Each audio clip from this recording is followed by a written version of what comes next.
So what first drew you into jewellery? Well, basically, I was always fiddling around trying to invent jewellery pieces since I was young. I remember painting macaroni and stringing them, or trying to do cork jewellery. But when I was reading for my diploma in 3D product design and interiors, I completely fell in love with the workshop, with the jewellery workshop. And I decided to focus my projects into that field.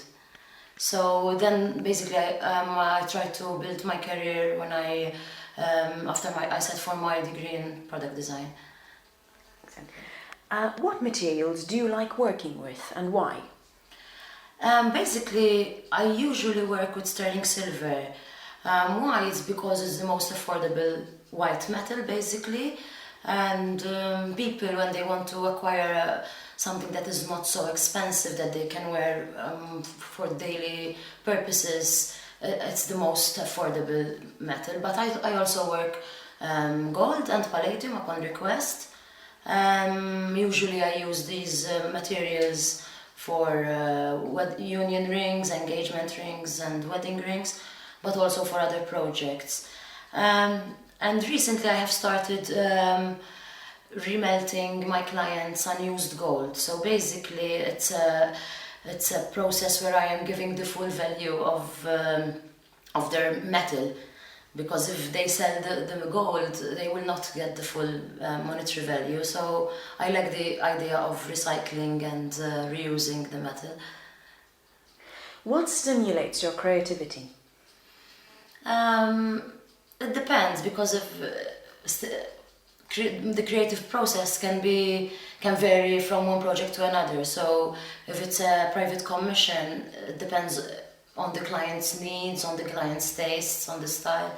If it's one of my collections, usually I try to find an inspiration, and the inspiration can be either the material itself, for example, the stones, or directly inspired from a theme. So there are different creative processes involved.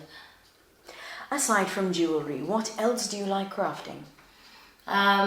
I used to paint once upon a time, but unfortunately I do not have enough time to do this again. So, but basically I'm focused on jewellery now. So. Who would be your dream fashion icon to work with? Maybe Sean Lean, who used to design the jewellery for Alexander McQueen. So. If you had to choose a signature piece from your collection, which would it be and why? It's a very hard question because they are all my babies. So, but I think it would be either the Tentillo neck piece, which was a neck piece that I did last year. It was directly inspired from the hand of the octopus, from the tentacle, or else the boomerang, which was my dissertation project. And I like to do transferable jewellery, so that was my first transferable project, basically. Is there a particular material you'd love to use but can't get hold of? Basically, I think all the materials are available. The only issue is that the monetary value, like for example, white gold and platinum, they are the most expensive, one of the most expensive precious metals. So unfortunately, I cannot stock up with products that are made from these materials, unless a client comes by and is willing to pay for a product made with these materials. So it's an issue of projects, basically. At the moment, I'm creating wings that will be used for the dragonfly pendant. And the wings earrings. And basically this is the traditional Maltese filigree. It's a traditional Maltese technique. So what we do, we create a frame with sterling silver wire. This is in Maltese called filigree. And we form the wire around the template. In this example here, it's a brass template. It's soldered and then pickled in acid to remove residues from the soldering flux. And then we start filling with the ritsol, which is this wire here. This wire is made from from pure silver. Basically, it's two wires twisted together and it's squashed. And so you get this, I don't know if it is visible, but it creates these little textures that resemble the grain of the wheat. That's why it's called filigree. It comes from the Italian word filigrano, grain, basically. So we start filling inside the outer form, and then we solder everything by means of silver solder, which is in powder form, and we apply it on top and we solder it with an open flame.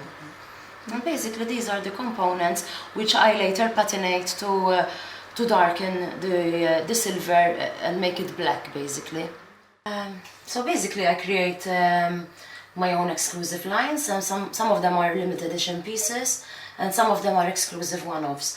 With the limited edition pieces, I try to keep in mind something more affordable, you know, to be worn daily, you know, or to be worn on certain occasions, but which is not sky high, basically. It doesn't cost the world. I like to create my one-off pieces. Quite recently I did this collection of 34 pieces which I launched during the Malta Fashion Week. It was called Burnished, and basically to burnish is a technique in jewellery which means to polish, and I used a lot of unpolished stones in their raw state that I mixed with highly polished finished metal to contrast, so there was a play of finishes. So basically this is the collection that I did, and I also tackled the transferable concept again because I like to do transferable pieces. For example, this is a piece that can be worn with a scarf. You can insert a scarf through here and wear it like this, or else you can put it around your collar and wear it like this. So I also try to give my products an extra functional element. Other materials that I like to work with are for example, pencils. I have a collection which is made from coloring pencils. Literally I glue them together and carve them around. Freshwater pearls, semi-precious stones, precious stones. So everything varies according to the need, basically.